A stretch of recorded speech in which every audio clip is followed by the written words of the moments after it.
കർത്താവിൻ്റെ ധന്യമായ നാമം വാഴ്ത്തപ്പെടട്ടെ.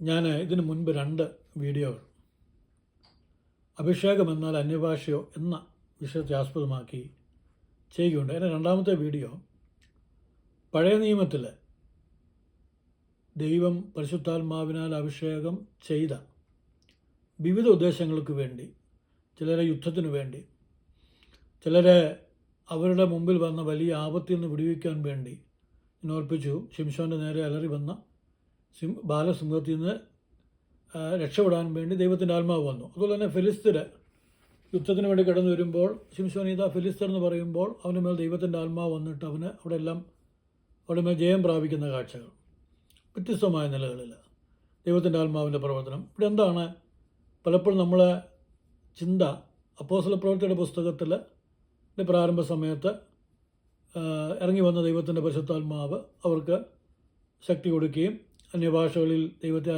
മഹത്വപ്പെടുത്താൻ അവസരം നൽകി. ഇതാണ് പരിശുദ്ധാത്മാവ്. ഇതില്ലാത്തൊരു വ്യക്തിക്ക് എന്തോ കുറവുണ്ട്, എന്തോ പ്രശ്നമുണ്ട്. അപ്പം നമ്മളെപ്പോഴും, പ്രത്യേകിച്ച് നമ്മുടെ വിശ്വാസികളൊക്കെ അഭിമുഖീകരിക്കുന്ന പ്രശ്നമാണ്, അഭിഷേകം പ്രാപിച്ചോ, നമ്മുടെ കുഞ്ഞുങ്ങൾ അഭിഷേകം പ്രാപിച്ചോ. അപ്പോൾ ആ ചോദ്യം അവരുടെ മനസ്സിൽ ഒത്തിരി തെറ്റിദ്ധാരണകൾ, എനിക്ക് മാത്രം ഇല്ലേ, ബാക്കി സഭയിൽ അന്യഭാഷ പറഞ്ഞുകൊണ്ട് കർത്താവ് വന്നാൽ ഞാൻ എടുക്കപ്പെടത്തില്ലയോ, എന്തുകൊണ്ടാണ് എനിക്കില്ലാതിരിക്കുന്നത്? ഇതിന് സംശയ നിവൃത്തീകരണത്തിന് വേണ്ടിയിട്ടാണ് ഞാൻ ഈ വീഡിയോകൾ ചെയ്യുന്നത്. 3ാമത്തെ പാർട്ടായിട്ട് പുതിയ നിയമത്തിലെ ചില വ്യക്തികളെ, സംഭവങ്ങളെ എന്ന് പരിചയപ്പെടുത്താൻ താല്പര്യപ്പെടുക.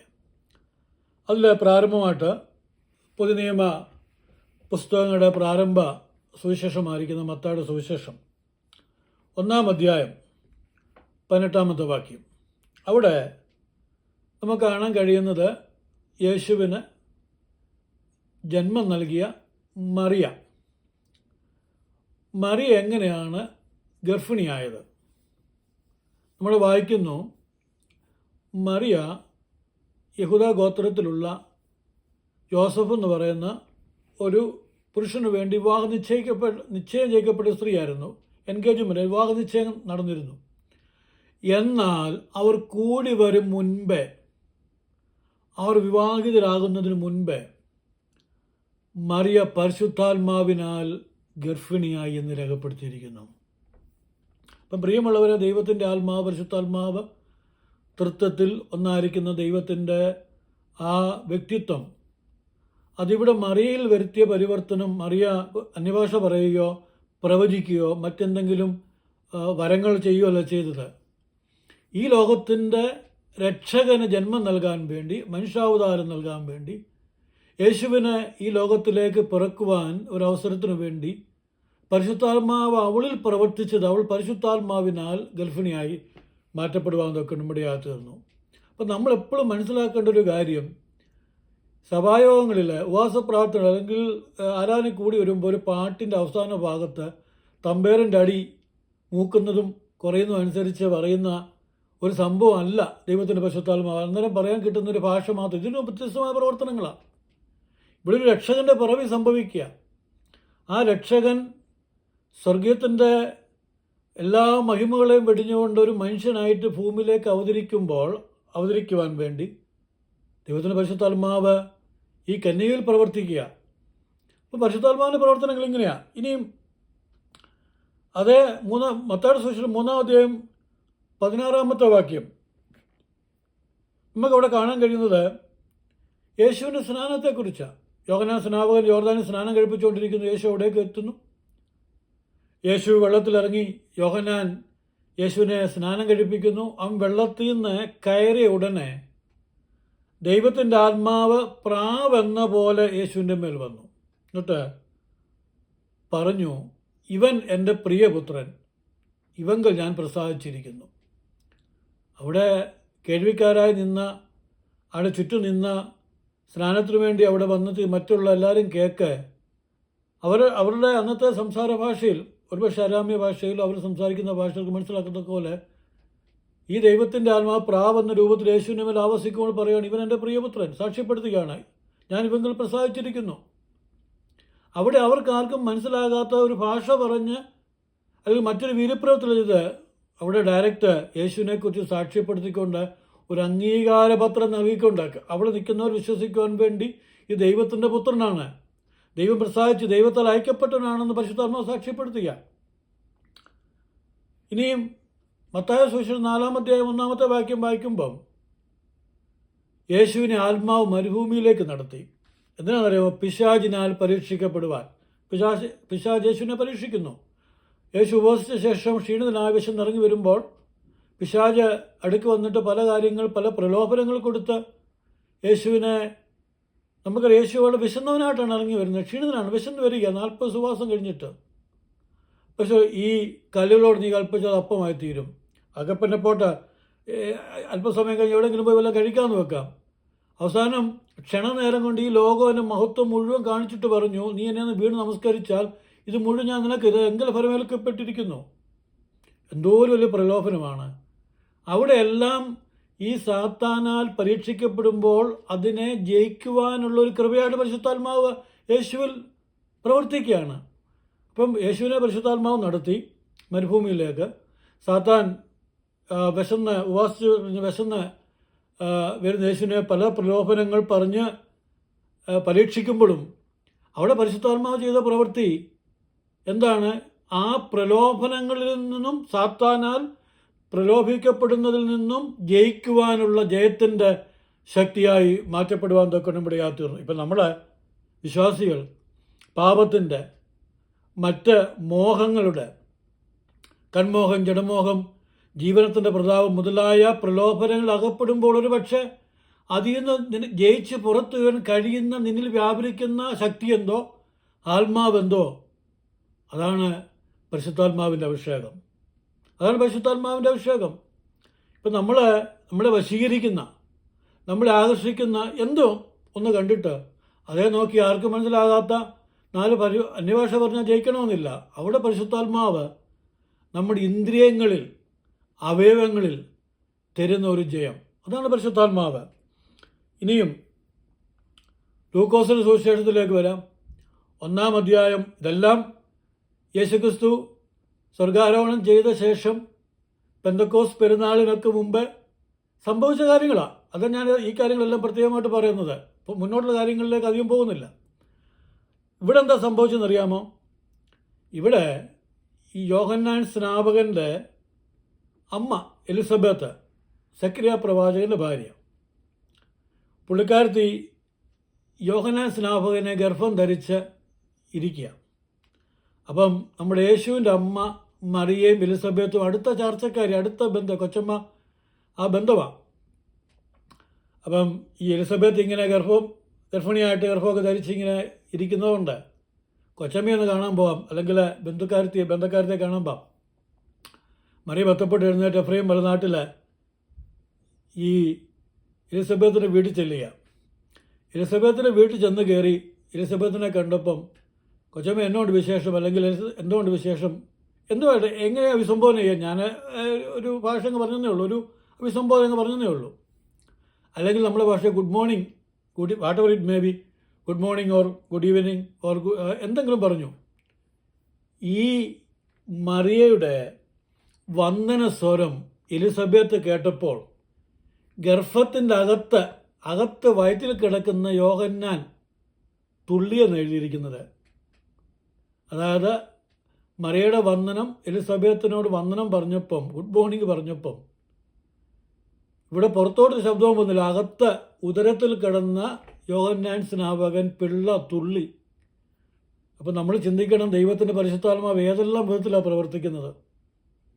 അവിടെ അടുത്തായിട്ട് നമുക്ക് കാണുന്ന എലിസബത്ത് പരിശുദ്ധാത്മാവ് നിറഞ്ഞവളായി. പിന്നെ വലിയൊരു സംഗീതം തന്നെ, വലിയൊരു പാട്ട് തന്നെയാണ്. ഈ കർത്താവിൻ്റെ മാതാവ് എൻ്റെ അടുക്കൽ വരെയുള്ള ഭാഗ്യം എനിക്ക് അവിടെ നിന്നുണ്ടായി. സകല ജാതികളും നിന്നെ ഭാഗ്യവതി എന്ന് വാഴ്ത്തും. തലമുറയോളം നിന്നെ അവർ ഭാഗ്യവതി എന്ന് വാഴ്ത്തും. എനിക്ക് ആ മാനം എവിടെ നിന്ന് കിട്ടി. അപ്പം അവൾ തുടർന്ന് അങ്ങോട്ട് ആത്മാവിൽ അവളങ്ങ് പാടുക, അവരുടെ ഭാഷയിൽ, അവർ സംസാരിക്കുന്ന അറിയാവുന്ന ഭാഷയിൽ, അല്ലെങ്കിൽ അവരുടെ ഭാഷയിൽ സംസാരിക്കുക. മറിയയ്ക്ക് മനസ്സിലാകുന്നവണൊക്കെ എഴുത്തുകാർക്ക് മനസ്സിലായതുപോലെ.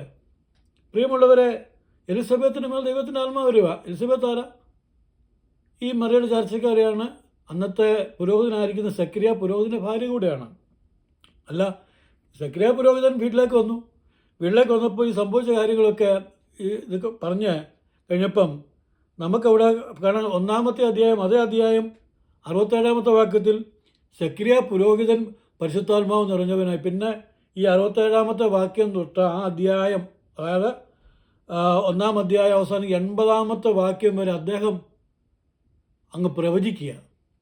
പുരോഹിതൻ, ദേവാലയത്തെ ശുശ്രൂഷ ചെയ്യുന്നവൻ, ഈ മറിയ വന്ന് എലിസബത്തിന് വന്ദനം ചെയ്ത് കാര്യങ്ങൾ കഴിഞ്ഞപ്പം അദ്ദേഹം ഇങ്ങോട്ട് വന്നിട്ട് 67-ാമത്തെ ഭാഗം 80-ാമത്തെ വാക്യം വരെ അദ്ദേഹം ആത്മാവിൽ അങ്ങ് പ്രവചിക്കുക. നോക്കിയ പരിശുദ്ധാത്മാവ് ഏതെല്ലാം നിലകളിലാണ് പ്രവർത്തിക്കുന്നത്. ഇനിയും അപ്പോസ്തല പ്രവൃത്തിയിലേക്ക് നമുക്ക് വരാം. ഇവിടെ 7-ാം അധ്യായം 55-ാമത്തെ വാക്യത്തിൽ സ്തേഫാനോസ്, ആക്ച്വലി സ്തേഫാനോസൊക്കെ ഈ 12 ശിഷ്യന്മാരുടെ കൂട്ടത്തിൽ, അപ്പോസ്തലരുടെ കൂട്ടത്തിൽ ഉൾപ്പെടുന്നതല്ല. കുശിനിയിൽ അന്ന് ഇവർക്ക് വേണ്ടി ഇവർ വചന ധ്യാനവും പ്രസംഗവും ഒക്കെ ആയിട്ട് ഇങ്ങനെ കഴിഞ്ഞു പോകുമ്പോൾ അവർക്ക് ആഹാരം ഉണ്ടാക്കാൻ വേണ്ടി തിരഞ്ഞെടുക്കപ്പെട്ടവരിൽ ഒരുവനായിരുന്നു സ്തേഫാനോസ്.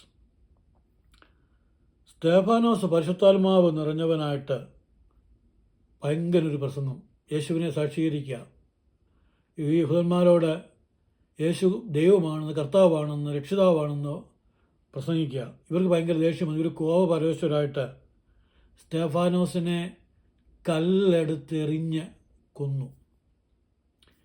ഈ സ്തേഫാനോസിനെ കല്ലെടുത്തെറിയുമ്പോൾ നമ്മൾ 7-ാം അധ്യായം 55-ാം വാക്യം, സ്തേഫാനോസ് പരിശുദ്ധാത്മാവ് നിറഞ്ഞവനായി ഉയരത്തിലേക്ക്, സ്വർഗത്തിലേക്ക് മുട്ടുകുത്തിക്കൊണ്ട് നോക്കി. അപ്പം താൻ കാണുന്ന കാഴ്ച സ്വർഗം തുറന്നിരിക്കുന്നതും മനുഷ്യപുത്രൻ ദൈവത്തിൻ്റെ വലത്തുഭാഗത്ത് നിൽക്കുന്നതുമായൊരു കാഴ്ച.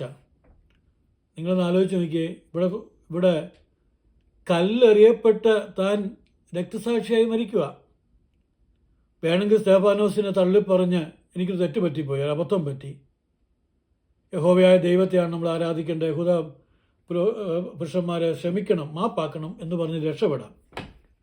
പക്ഷേ ഈ കല്ലിൻ്റെ ഏറ് വന്ന് കൊള്ളുമ്പോഴും, ഓരോ ഏറ് പതിക്കുമ്പോഴും, താൻ മരണത്തിലേക്ക് വഴുതി വീഴുമ്പോഴും, താൻ ഉയരത്തിലേക്ക് നോക്കിയപ്പം, സ്വർഗത്തിലേക്ക് നോക്കി കാണുന്ന കാഴ്ച, സ്വർഗം തുറന്നിട്ട് മനുഷ്യപുത്രൻ ദൈവത്തിൻ്റെ വലത്തുഭാഗത്ത് നിൽക്കുന്ന കാഴ്ച കാണുക. ഇവിടെ നിങ്ങൾ ഈ കല്ല് ഇങ്ങോട്ട് വന്ന് കൊള്ളുമ്പം, ശരീരഭാഗങ്ങൾ മുറിഞ്ഞടർന്നു വീഴുമ്പം അവിടെ കുറേ അന്യഭാഷ പറഞ്ഞു എന്നങ്ങ് ചിന്തിക്കുക. പക്ഷെ തൻ്റെ ഉള്ളിൽ താൻ കാണുന്ന കാഴ്ച, താൻ കണ്ണ് തുറന്ന് നോക്കുമ്പോൾ കാണുന്ന കാഴ്ച, സ്വർഗം തുറന്നിരുന്ന് തന്നെ സ്വീകരിക്കാൻ ദൈവത്തിൻ്റെ വലത്തുഭാഗത്ത് നിൽക്കുന്ന മനുഷ്യപുത്രനെയാണ്. ഒരു കാര്യം കൂടെ ചെയ്തു, ഇവർക്ക് ഈ പാവം നിർത്തരുത് എന്ന്. അവരെ പ്രായും അവരെ ശപിച്ചൊന്നുമില്ല, ഇവർക്ക് ഈ പാവം നിർത്തരുത്. ഇതാണ് പരിശുദ്ധാത്മാവിൻ്റെ പ്രവൃത്തി. ഇനിയും അപ്പോസ്തല പ്രവൃത്തി 8-ാം അധ്യായം 29-ാമത്തെ വാക്യം നമ്മൾ ഫിലിപ്പോസിനെ കാണുന്നു. ഫിലിപ്പോസ് മര്യാദയ്ക്ക് ഇവിടെ ഇതോടൊക്കെ കുശിനിപ്പണിയൊക്കെ ചെയ്തിരിക്കുകയായിരുന്നു. ദൈവത്തിൻ്റെ പരിശുദ്ധാത്മാവ് ഫിലിപ്പോസിനെ പൊക്കിയെടുത്ത് ഗസയ്ക്കുള്ള നിർജ്ജന പ്രദേശത്തുകൊണ്ട് നിർത്തി. അപ്പം എത്യോപ്യ രാജ്ഞിയുടെ ഷണ്ണനും മഹാനും സകല ഭണ്ഡാരത്തിൻ്റെയും ഗ്രഹവിചാരകനും എന്ന് പറഞ്ഞാൽ ഫിനാൻസ് മിനിസ്റ്റർ ഓഫ് എത്യോപ്യ, അദ്ദേഹം ഒരു തേരയിൽ ഇങ്ങനെ വരിക. തേര വരുമ്പം യശയാപ്രവാചകൻ്റെ ചുരുൾ എവിടെയോ അദ്ദേഹത്തിന് കൈവശം ഉണ്ടായിരുന്നു. അദ്ദേഹം ഇത് വായിച്ചുകൊണ്ട് വരിക. യേശുക്രിസ്തുവിൻ്റെ കഷ്ടാനുഭവങ്ങളെക്കുറിച്ചും, പ്രത്യേകിച്ച് 53-ാം അധ്യായമൊക്കെ നമ്മൾ വായിക്കുമ്പോൾ യേശുക്രിസ്തുവിൻ്റെ കഷ്ടാനുഭവങ്ങളെക്കുറിച്ചൊക്കെ പറയുന്നൊരു കാര്യമാണ്.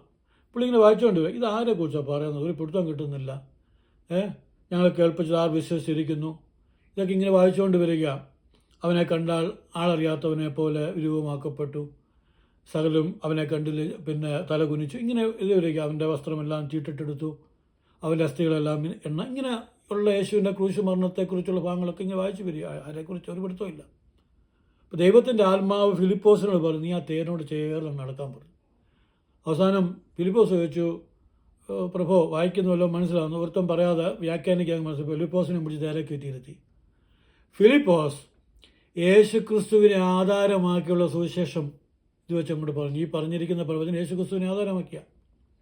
വെള്ളമുള്ള സ്ഥലത്ത് ചിലപ്പോൾ ഞാൻ സ്നാനമേൽക്കുന്നു എന്ന് വരും. അതായത് സുവിശേഷത്തിൻ്റെ അകത്ത് സ്നാനം വന്നു. പറഞ്ഞു, നീ കർത്താവിനെ പൂർണ്ണതയോടെ വിശ്വസിക്കുന്നെങ്കിൽ ആകാമെന്ന് പറഞ്ഞു.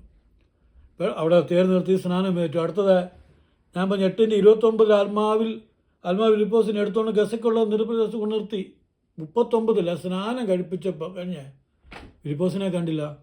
ഫിലിപ്പോസിനെ ദൈവത്തിൻ്റെ ആത്മാവ് എടുത്ത് അവിടെ നിന്ന് കൊണ്ടുപോകുന്നു. അദ്ദേഹം തന്നെ യാത്ര ചെയ്തു. ഇവിടെ നോക്കിക്കേ, ഒരാളെ ഒരു സുവിശേഷം അറിയിച്ച് സ്നാനപ്പെടുത്തുവാൻ വേണ്ടി ദൈവത്തിൻ്റെ ആത്മാവ് പൊക്കിയെടുത്ത് ഫിലിപ്പോസിനെ കൊണ്ടുവന്ന് ഗസക്കുള്ള നിർത്തി. ആ ദൗത്യം കഴിഞ്ഞപ്പോൾ ദൈവത്തിൻ്റെ ആത്മാവ് പൊക്കിയെടുത്ത് അദ്ദേഹത്തെ തിരിച്ചു കൊണ്ടവിടാക്കി. ഇതാണ് ദൈവത്തിൻ്റെ പരിശുദ്ധാത്മാവിൻ്റെ പ്രവൃത്തി.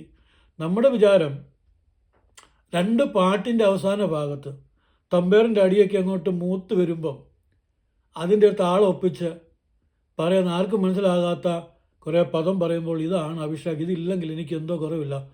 എൻ്റെ സഹോദരങ്ങൾ, എൻ്റെ പ്രിയമുള്ളവരെ, ഒരാളോട് നീ സുവിശേഷം പറയുമ്പം, നിന്നെ ദൈവത്തിൻ്റെ ആത്മാവ് ഒരു വീട്ടിലേക്ക് നടത്തുമ്പം, ഒരു തെരുവിലേക്ക് നടത്തുമ്പോൾ, ഒരു സുവിശേഷ പ്രതി കൊടുക്കുമ്പം, അയൽവക്കത്തെ വീട്ടിൽ ചെന്ന് അവിടുത്തെ അച്ചായനോട്, അമ്മാമ്മയോട്, അവിടുത്തെ സുഹൃത്തിനോട് യേശുവിനെ കുറിച്ച് പറയുമ്പോൾ നിന്നെ അവിടേക്ക് നടത്തിയത് പറയിപ്പിക്കുന്ന ദൈവത്തിൻ്റെ പരിശുദ്ധാത്മാവ്. ഇത് പക്ഷേ നമ്മുടെ പല പ്രവാചകന്മാർക്കും ഭാഷന്മാർക്കും ഇന്നുവരെ മനസ്സിലായിട്ടില്ല. ഇതുകൊണ്ടാണ് ഇവർ നമ്മളോട് ചോദിക്കുന്ന അഭിഷേകം പ്രാപിച്ചോ. ഇവർ ചെയ്തുകൊണ്ടിരിക്കുന്ന മിനിസ്ട്രിയെക്കുറിച്ച്, ദൈവം കൊടുത്തൊരു പൗത്ത് കൊടുത്ത വരങ്ങളെക്കുറിച്ച് അവർക്ക് ബോധ്യതയില്ല. അതുകൊണ്ട് ഞാൻ അടുത്ത ഒരു വീഡിയോ ഇതിൻ്റെ ഫലത്തെക്കുറിച്ചുകൂടെ പറഞ്ഞുകൊണ്ട് അവസാനിപ്പിക്കാൻ വേണ്ടി താല്പര്യപ്പെടുന്നു. ദയവായിട്ട് ഇത് മുടങ്ങാതെ ഓരോന്നും കേൾക്കണമെന്ന് താല്പര്യപ്പെടുന്നു. ദൈവം നിങ്ങളെല്ലാവരെയും അനുഗ്രഹിക്കട്ടെ. God bless you all.